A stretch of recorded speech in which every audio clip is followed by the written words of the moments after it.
Salut, moi c'est Rose. Vous écoutez le tout premier épisode de Poule Sentimentale, le podcast qui parle de nous, les animaux. Comme on démarre ensemble cette série d'entretiens un peu particuliers, je vous explique le concept. L'idée, et j'enfonce une porte ouverte, c'est que nous les humains, nous sommes avant tout des animaux, des mammifères. Mais nous nous plaçons nous-mêmes au centre du monde. Nous considérons les autres animaux comme de la matière première ou du matériel. Et nous les exploitons selon nos besoins, selon nos envies. Le simple fait de penser ce que l'on appelle l'exploitation animale, c'est aller à l'encontre d'évidences qui nous semblent indiscutables et naturelles.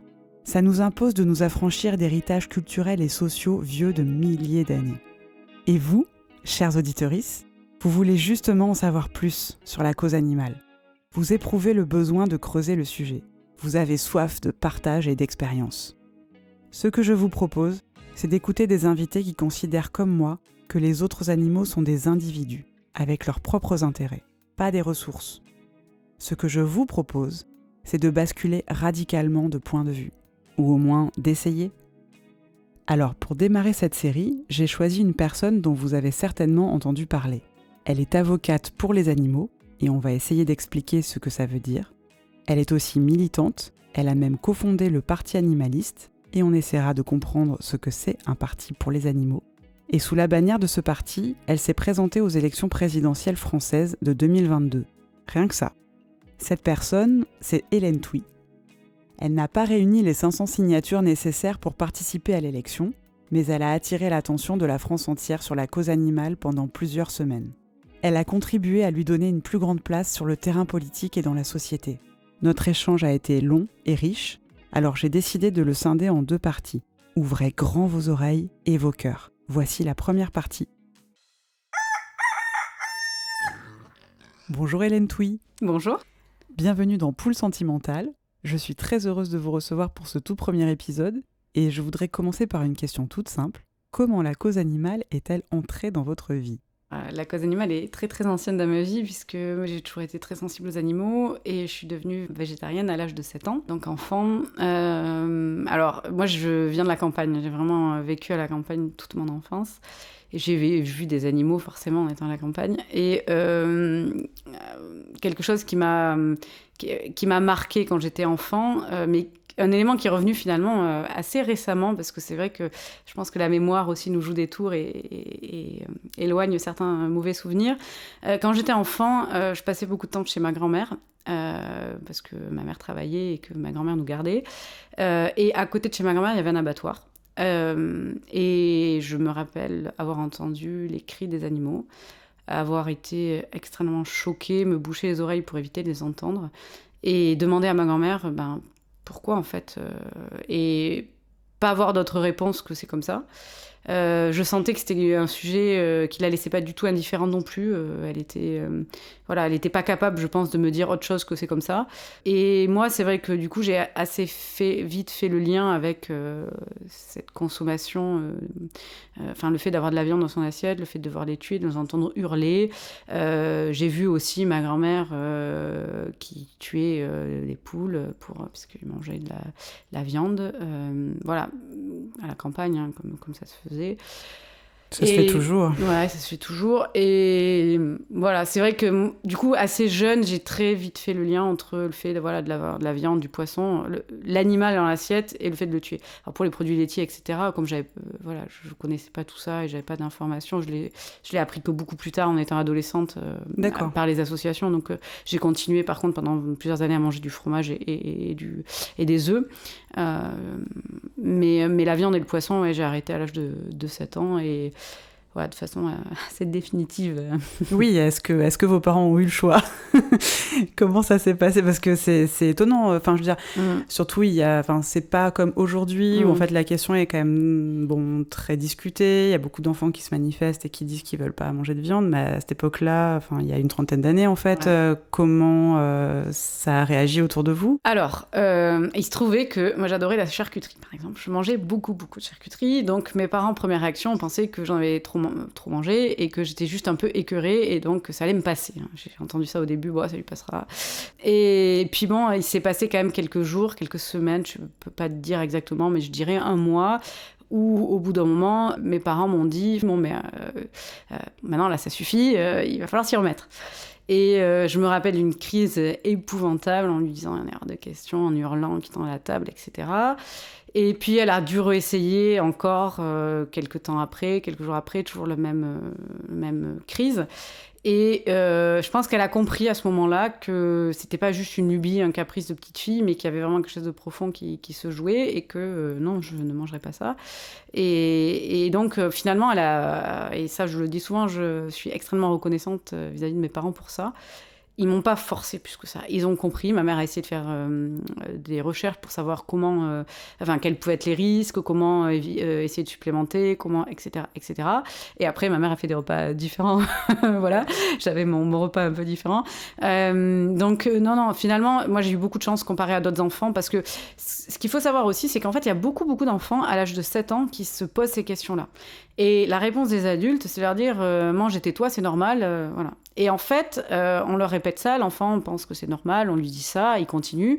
Et puis la question part un petit peu, il reprend comme si de rien n'était. Et des fois, la question réémerge quand même, elle revient à l'adolescence ou plus tard.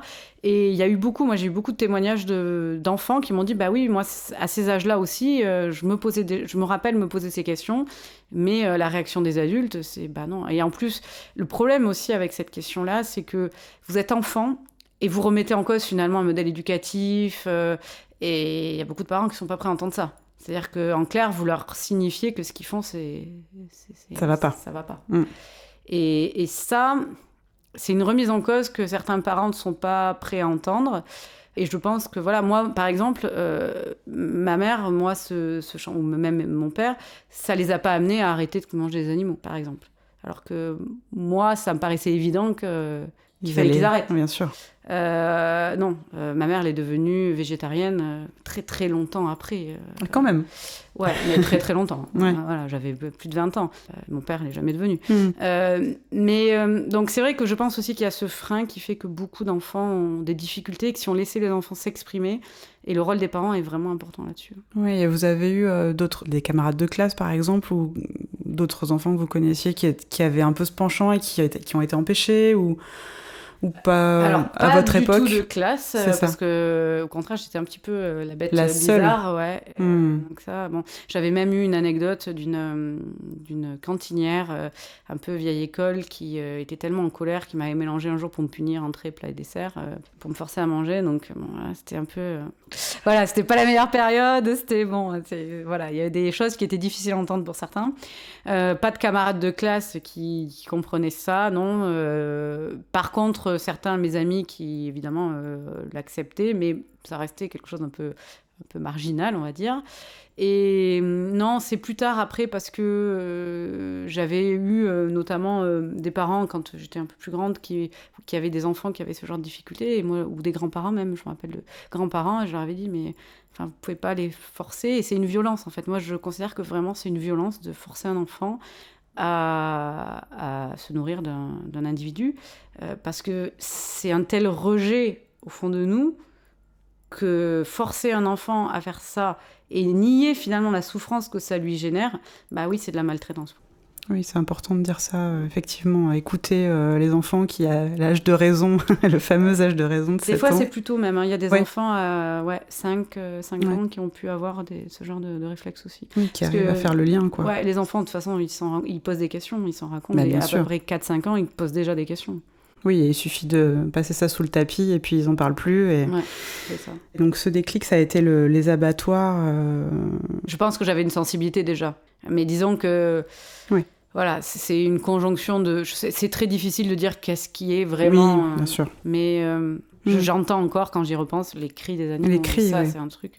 Ça, c'est assez rare, parce qu'on entend souvent des gens qui disent « Oui, voilà, ma grand-mère tuait le lapin, la poule, le cochon, etc. » Et bon, il y a quelque chose d'un peu, effectivement, de remise en cause directe de ce que fait la personne, ce qui a été un peu votre cas aussi. Et en même temps, vous aviez cet abattoir à côté, ce qui est vraiment le comble de l'horreur, de l'enfer. Qui était à 1 kilomètre, en fait, donc avec les vents, on l'entendait pas tous les jours, mais suivant les vents, on l'entendait. Et ça, c'était...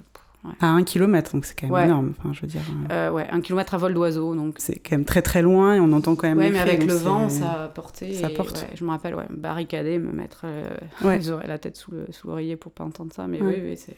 Ouais, on sait très bien que les animaux veulent pas mourir. Quoi. Racontez-nous, vous qui n'étiez pas une femme politique, qu'est-ce qui vous a décidé à vous présenter à l'élection présidentielle en 2022 ? Alors, l'idée germait depuis un petit moment, de façon générale, dans le mouvement, de porter la question animale en politique. C'est vrai que souvent, ça faisait partie des échanges entre les militants, au sein des manifestations entre militants. Souvent, la question de venir sur le terrain politique s'est posée, de créer un parti politique s'est posée depuis plusieurs années. Moi, personnellement, ce qui m'a décidé, c'est que, comme je suis avocate de profession, depuis de nombreuses années, je défends les animaux par l'aspect juridique, en faisant des procédures. Et très régulièrement, je me suis heurtée à des magistrats qui m'ont dit moi, je suis tenue par le texte, et en gros, si vous n'êtes pas contente et si ce texte ne vous convient pas, adressez-vous au législateur. Et le législateur, effectivement, bien en tant qu'association ou militant, tout simplement, on avait eu l'occasion de s'adresser à différents partis politiques existants, des représentants politiques. Je vous parle de ça il y a plusieurs années, et qui étaient au moins indifférents, si ce n'est goguenards, à l'idée de se pencher sur cette question animale et en tout cas de la porter en politique. Et donc effectivement, à la fois avec les réponses que j'avais et finalement le mur que j'avais sur le terrain juridique et un peu l'absence de possibilité de faire émerger chez les partis existants et chez les responsables politiques existants, la volonté de s'emparer de cette question. Quand la question de créer un parti politique s'est posée, moi j'ai été tout de suite motivée, sachant que on avait l'exemple d'autres pays, et notamment les Pays-Bas, où un parti politique pour les animaux existait, et en fait ça a précipité notre motivation et notre envie de se lancer dans ce projet-là. Donc c'est comme ça que c'est arrivé, et surtout parce qu'il y avait ce modèle-là. Qu'est-ce qu'ils font aux Pays-Bas Pareil, ils se sont présentés aussi. Tout à fait. Alors, c'est le plus vieux parti pour les animaux qui existe. D'accord. Ils sont, si je ne me trompe pas, 2003 ou 2005, donc vraiment pas mal d'ancienneté. Ils se présentent à chaque élection, et à chaque élection, ils ont des sièges plus nombreux. Alors, avec une différence très significative par rapport au système français, c'est qu'eux, ils ont la proportionnelle intégrale. Donc, évidemment, ça leur a permis d'avoir des députés, d'avoir des sénateurs, ce qu'en France n'est pas possible, puisque on a des règles de scrutin qui sont très très défavorables aux, entre guillemets, petites formations politiques. Mais néanmoins, ça leur a permis de se faire une place dans le paysage politique, de porter cette question animale dans le paysage politique et de la faire émerger comme une vraie question politique à part entière. Pour les dernières européennes, on avait fait une coalition, 11 partis animalistes en Europe. Et il y en a plus dans le monde, il y en a à peu près une vingtaine de partis animalistes dans le monde. Mais donc après les Pays-Bas, ça a donné l'idée à pas mal d'autres pays de créer leur parti. Ouais. Est-ce que ça a fonctionné pour cette élection? Alors vous n'avez pas eu les 500 signatures des maires nécessaires. Alors peut-être on peut expliquer pourquoi, si on a une réponse. Et puis malgré tout, est-ce que quelque chose a émergé de tout ça? Alors, déjà, c'est toujours difficile de se positionner en termes de succès et d'échec, parce que, et en tout cas, ce que je pense, c'est qu'on peut pas, quand on parle de la question animale, parler juste en termes de succès par rapport à des chiffres. Parce que nous, l'objectif, c'est que cette question animale, elle irrigue toute la société, elle irrigue un peu les consciences, les mesures et les mentalités un petit peu partout. Et donc, ça, c'est difficile à se mesurer avec un chiffre, et en tout cas avec un résultat électoral. Nous, ce qu'on peut dire, c'est qu'on a créé le Parti animaliste en 2016. Les premières élections auxquelles on a participé sont législatives en 2017. Et déjà, on avait réussi à faire parler du sujet, à le poser comme question. Alors, c'était encore un peu confidentiel, mais nos affiches avaient déjà permis d'avoir une médiatisation et donc des discussions sur le sujet.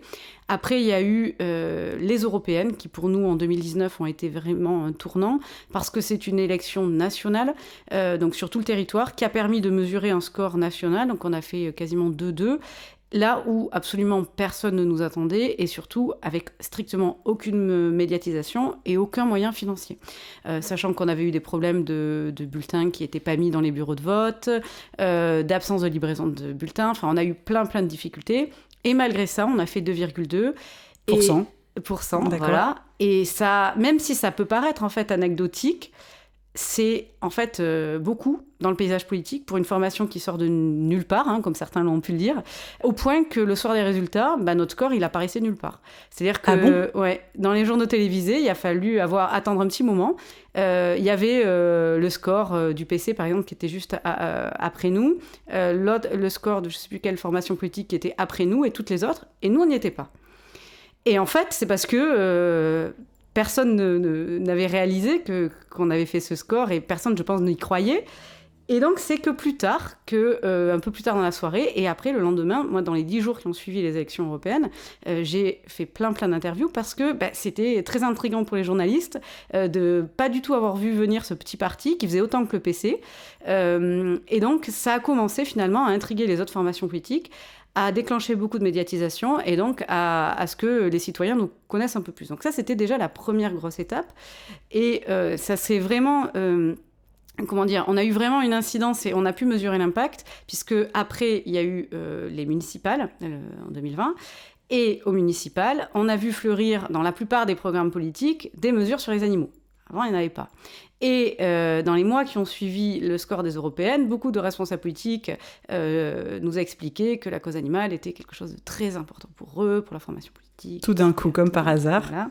Et donc, en fait, ils avaient compris que la cause animale était électoralement porteuse, et en tout cas, qu'elle pesait électoralement.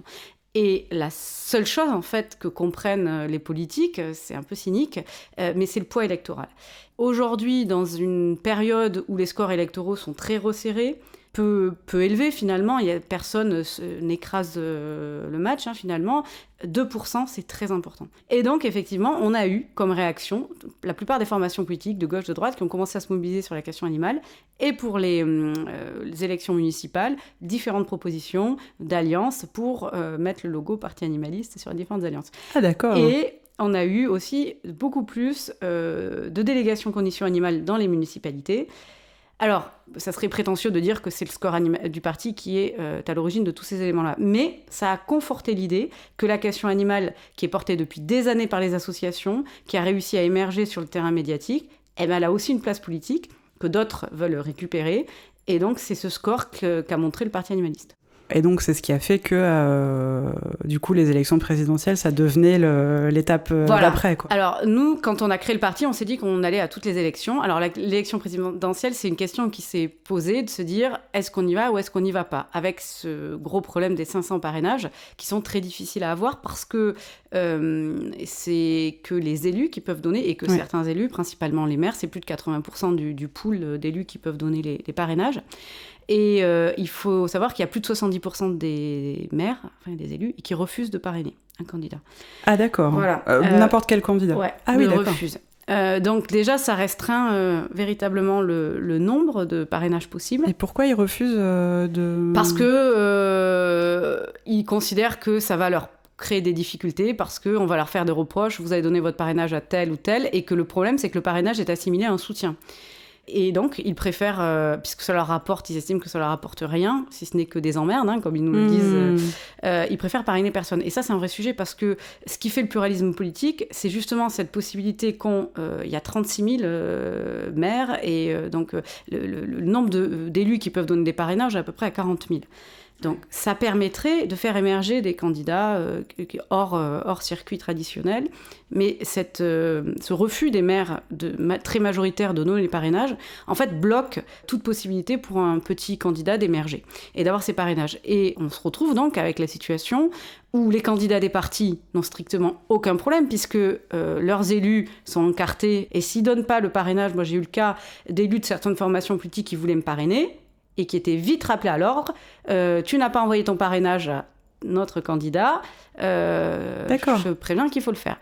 Donc voilà pourquoi déjà les parrainages c'est un vrai problème, et pourquoi on a eu toutes les difficultés à les avoir, sans parler de toutes les promesses que l'on avait, parce que beaucoup de maires nous disaient, moi si c'est anonyme, vous avez mon parrainage. Et oui, c'est ça, il y a cette question d'anonymat. Ouais. C'est le problème de l'anonymat. Si c'était pas anonyme, il est évident qu'on aurait eu très rapidement nos parrainages parce qu'on a eu beaucoup de retours très positifs dans l'ensemble. La plupart des maires disaient que... Si c'était anonyme. Ouais, si c'était anonyme, ouais. Et ils nous disaient, en fait, votre candidature, elle est légitime.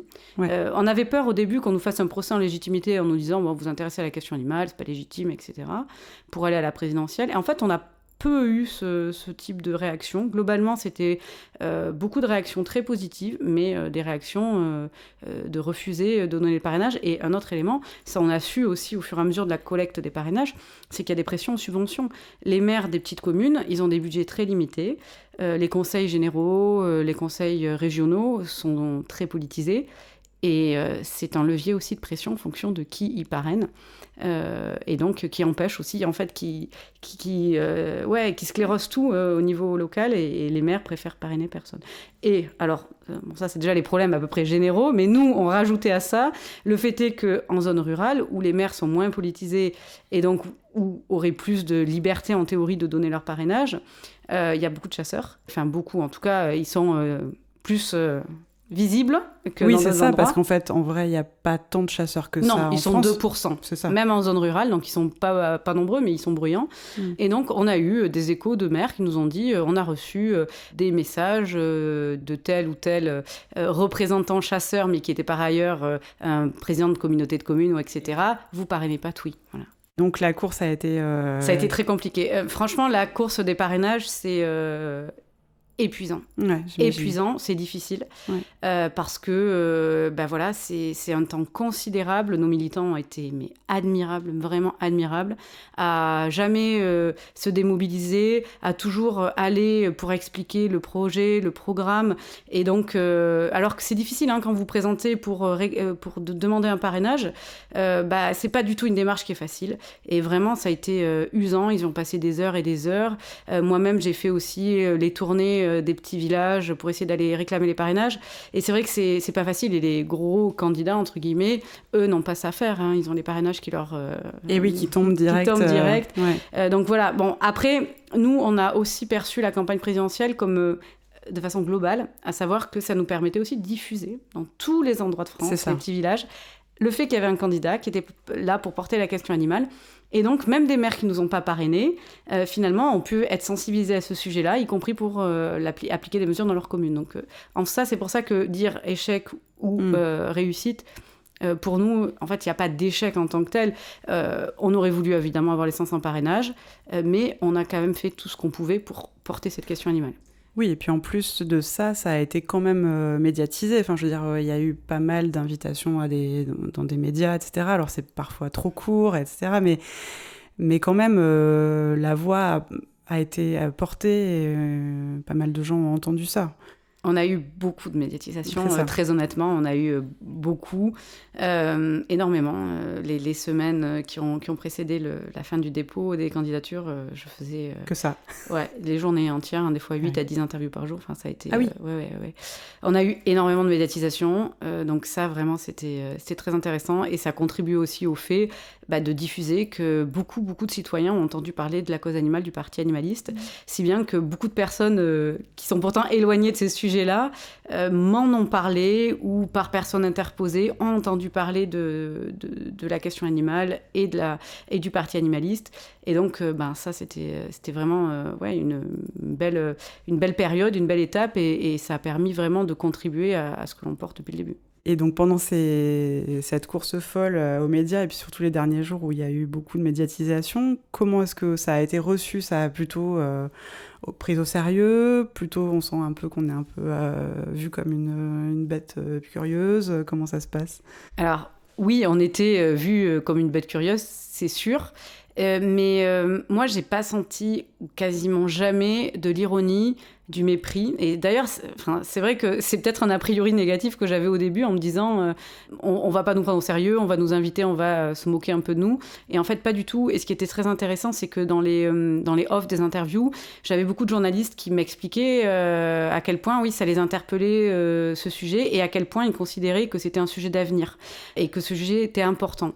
Et donc c'est vrai que ça tous médias confondus, hein, c'est vrai que pareil, des fois on peut avoir des a priori en se disant dans tel ou tel média on va être mieux reçu que dans tel autre. Et en fait c'est aussi ça la question animale, c'est que on s'adresse et on sensibilise des personnes très très diverses. Et donc non, je n'ai pas eu d'ironie, de choses désagréables, ou en tout cas très peu, et non, vraiment, plutôt un accueil intéressé. Ça a interpellé. Moi, après certaines interviews, j'ai eu même une anecdote, une personne qui était dans la régie, qui est sortie complètement bouleversée, qui m'a interrogée sur les conditions de vie de certains animaux, enfin, qui était vraiment en état presque de sidération par rapport à ce que j'avais exposé. Et j'ai senti qu'il y avait quelque chose qui s'était passé, que ça allait avoir des implications. Donc, oui, accueil plutôt très bien. Bon, oui. Donc, un déclic peut-être chez certaines personnes aussi, le fait d'en parler. Voilà. Et autre élément aussi qui est assez intéressant dans la question animale, c'est qu'il y a certaines barrières qui sautent. C'est-à-dire que les personnes sont tout de suite... Il y a quelque chose de plus spontané qui sort. C'est-à-dire que beaucoup de gens ont des animaux de compagnie et tout de suite, ils vont vous parler de leurs animaux de compagnie auxquels ils sont très attachés. Et du coup, ça crée une autre relation un peu moins guindée, un peu moins stéréotypée, puisqu'on parle des animaux. Et voilà, du coup, ça enlève aussi le côté de la moquerie et on voit aussi que finalement, la question des animaux touche beaucoup de personnes. Concerne en fait énormément de monde. Effectivement, il y a énormément de monde qui a un lien de près ou de loin avec un animal non humain. Et je pensais à cette personne qui vous avait dit, je crois, à la fin d'une interview, quelque chose comme finalement, vous êtes pas si bizarre que ça, ou quelque chose comme ça, enfin, je sais pas exactement comment ça s'était passé. Oui, mais ça, c'est arrivé aussi plusieurs fois. Vous êtes plus raisonnable, ou en tout cas, on peut discuter avec vous. Vous n'êtes pas, souvent le mot extrémiste que je déteste. Vous n'êtes pas si extrémiste que ça, ou voilà. En fait, souvent, ce qui était aussi intéressant et ce qu'ont permis ces interviews et puis ces campagnes, c'est de montrer qu'on était entre guillemets des gens normaux, en tout cas dans leur logiciel, ce qui faisait que du coup ils pouvaient se sentir plus proches de nous et du coup avoir effectivement cette espèce d'a priori négatif qui pouvait peut-être empêcher que le message passe. Finalement cet a priori tombait et oui, ils se disaient oui, en fait elle est lambda quoi, et donc elle est lambda mais elle a un discours un peu radicale, entre guillemets, et pourtant je peux parler avec elle, je me sens pas agressée, etc. Et ça, c'était aussi intéressant de pouvoir un peu faire tomber cette barrière, ces a priori, qui, à mon avis, font aussi beaucoup de mal à l'avancée de la question animale, parce que tant qu'on considère que la question animale, c'est une question de personnes qui sont à moitié folles, ou je ne sais quel qualificatif, évidemment, ça nous empêche, ou ça empêche les personnes de s'interroger. À partir du moment où elles considèrent que oui, c'est une question qui est portée par des personnes rationnelles et que oui, il y a un sujet sérieux derrière, peut-être qu'elles accordent un peu plus d'attention et d'intérêt. Oui, c'est ça. Alors, c'est peut-être aussi la force du programme à ce moment-là. Je sais pas, je me demandais comment vous aviez élaboré ce programme pour être justement entendu, tout en défendant le plus possible, j'imagine, les animaux. Alors, il y a eu plusieurs étapes. Le premier programme qui a été rédigé donc, au début du parti pour les législatives en 2017 et puis aussi pour les européennes, on est parti vraiment des animaux et de la façon dont ils sont exploités, traités, etc. Et puis pour la présidentielle, on a fait un peu différemment pour la présidentielle et législative 2022 parce que c'était des élections un peu différentes que la présidentielle et qu'on s'est dit cette fois-ci, on va partir des grandes thématiques de société habituelles, le social, le travail, etc. Et on va montrer comment, dans ces grandes thématiques habituelles, on va pouvoir intégrer la question animale. Parce que, en fait, l'idée, c'était que souvent, on a pu nous dire par le passé, bon, vous êtes bien gentil avec votre question animale, mais votre programme, il est étroit, et ça concerne que les animaux, et ça concerne pas les humains, et en fait, en creux, vous en foutez des humains. Bon. C'était évidemment pas le cas. Mais on s'est dit quand même que même si cette argumentation était des fois opposée de mauvaise foi, des fois, on ne pouvait pas exclure qu'effectivement des personnes pouvaient sincèrement penser cela et qu'il fallait aussi qu'on ajuste par rapport à ça et qu'on s'adapte par rapport à un programme plus classique présidentiel. Et c'était aussi un exercice intéressant parce que ça permettait de penser la cause animale au travers de la grille classique des grandes thématiques de société. Et donc, c'est comme ça qu'on a élaboré le programme des présidentielles, de la présidentielle, avec ce prisme-là de se dire, dans toutes les thématiques sur lesquelles on n'attend pas du tout la question animale, comment on va intégrer la question animale. Et Comme donc, quoi, par exemple ? Par exemple, sur les questions sociales. Dans le calcul du quotient familial, on a intégré le fait d'avoir des animaux de compagnie. Parce que quand vous avez des animaux de compagnie, c'est un coût aussi. Et souvent, c'est un frein pour des personnes qui n'ont pas forcément les moyens, les frais vétérinaires, etc., l'alimentation. Et pourtant, ils considèrent l'animal de compagnie comme vraiment un très, très proche de la famille. Et on s'est dit que pour calculer le quotient familial, ça serait intéressant d'intégrer aussi la question des animaux de compagnie. Alors, évidemment, avec un cadre pour qu'il n'y ait pas... Mais des animaux, par exemple, identifiés, vaccinés, etc. Mais... c'est une idée qui nous est venue en se posant la question de, voilà, il y a les mesures sociales, comment on peut intégrer la question animale sur les mesures sociales ? Un volet aussi qu'on a beaucoup développé parce que ça nous paraît fondamental, c'est la question de le volet démocratie. C'est-à-dire que la question animale, et notamment par rapport aux règles de scrutin qu'on a évoquées tout à l'heure, la question animale, malheureusement, on voit qu'elle est aussi bloquée parce qu'on a des règles électorales qui sont en elles-mêmes très verrouillées. Et que si on mettait en adéquation la volonté des citoyens qu'on peut mesurer avec les sondages d'opinion et les lois qui sont adoptées, on ne se retrouverait pas dans cette situation-là. On n'aurait plus de corrida, par exemple, et plein d'autres... l'élevage intensif, on n'en aurait plus, etc. Et donc, on voit bien qu'il y a vraiment une inadéquation, mais sur la question animale et sur de très nombreuses thématiques, l'environnement ou beaucoup d'autres choses également. Il y a ce problème, cette discordance entre les attentes des citoyens majoritaires et la transcription sur le terrain politique. Et donc ça, c'est un vrai problème de démocratie, ce qui amène aussi à ce que les gens soient complètement démotivés, ne veuillent plus voter, qu'on ait des abstentions qui augmentent élection après élection. Et donc, nous, dès le début, dès la création du parti, on avait voulu, et on avait dans notre programme, un volet démocratie avec le référendum d'initiative citoyenne. Donc le fameux qui a été ensuite... plus popularisé pendant la période des Gilets jaunes. Mais nous, on l'avait dès 2016 dans notre programme, précisément parce qu'on considérait que sur plein de questions de société, la question animale notamment, mais pour beaucoup d'autres, les citoyens devaient pouvoir se saisir d'une proposition s'ils n'arrivaient pas à obtenir que leurs élus parlementaires reprennent leurs propositions. Et nous, on se heurte à ça depuis des années. Et donc, de donner aux citoyens, avec un seuil, évidemment, de signature, la possibilité de proposer un projet de loi sur lequel, il pourrait y avoir un référendum et donc une valeur normative. Et voilà. Et après, tout un tas de choses comme ça qui ont été pensées pour les animaux, mais pas que pour la cause animale, en fait. Oui, bien sûr. Effectivement, ça rejoint énormément de problématiques de société des animaux humains, on va dire.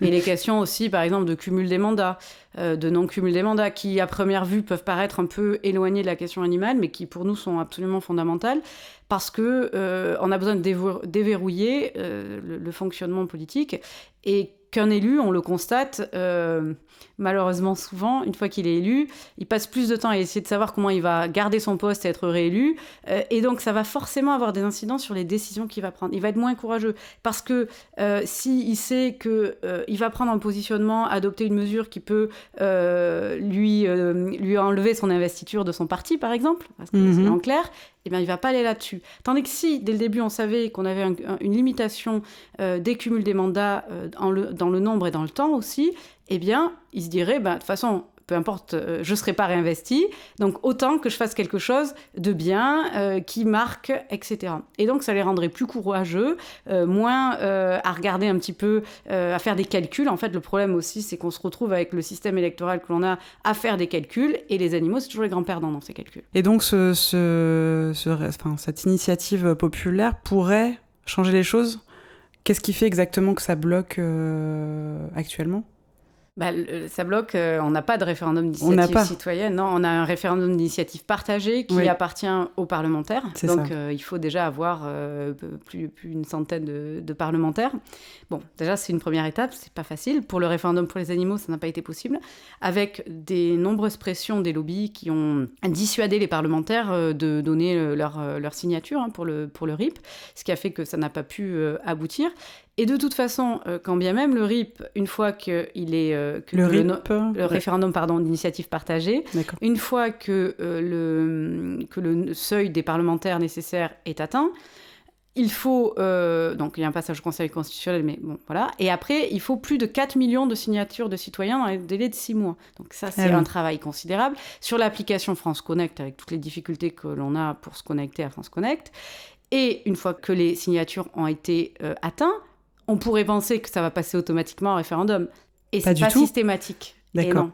Il peut y avoir une décision du président je crois du Sénat, je ne veux pas dire de bêtises. En tout cas, on peut contourner le vote référendum. Et donc, ça veut dire qu'après ce processus très long, très difficile, malgré tout, on risque de court-circuiter la voix des citoyens. Donc, on a un vrai problème en France avec le problème de la représentativité, de la légitimité de la décision des citoyens, puisqu'on fait tout pour empêcher les citoyens de décider.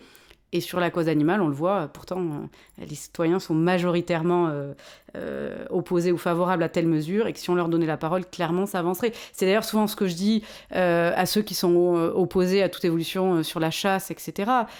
Mais faites un référendum. Évidemment, ils ne veulent pas de référendum, parce qu'ils savent très bien quelle serait la réponse. Bien sûr, ils sont minoritaires de toute façon. Minoritaires, très, très minoritaires. Mais malgré tout, ils sont... nos règles de représentation, nos règles de scrutin font que c'est eux qui prennent les décisions. Et donc, on a là... C'est pour ça qu'en soi, la question animale, elle est intimement liée à des questions de démocratie et il faut aussi batailler sur ce plan-là. C'est là que s'arrête la première partie de ma discussion avec Hélène Thuy. Vous en savez maintenant un peu plus sur son parcours et sur son engagement politique. Et vous avez appris que les militants animalistes ne mordent pas. On peut même discuter avec eux, car ils sont normaux. Dans la suite de l'épisode, on abordera l'autre combat d'Hélène Thuy, au travers de son métier d'avocate pour la défense des animaux et plein d'autres choses. Pour entendre la suite, écoutez vite la deuxième partie. Mais avant, chers auditrices, si ce podcast vous plaît et si vous voulez m'encourager à continuer, car tout cela me demande beaucoup de travail, parlez de Poule Sentimentale autour de vous, partagez-le sans limite sur les réseaux et mettez plein de petites étoiles dans votre lecteur préféré. À très vite!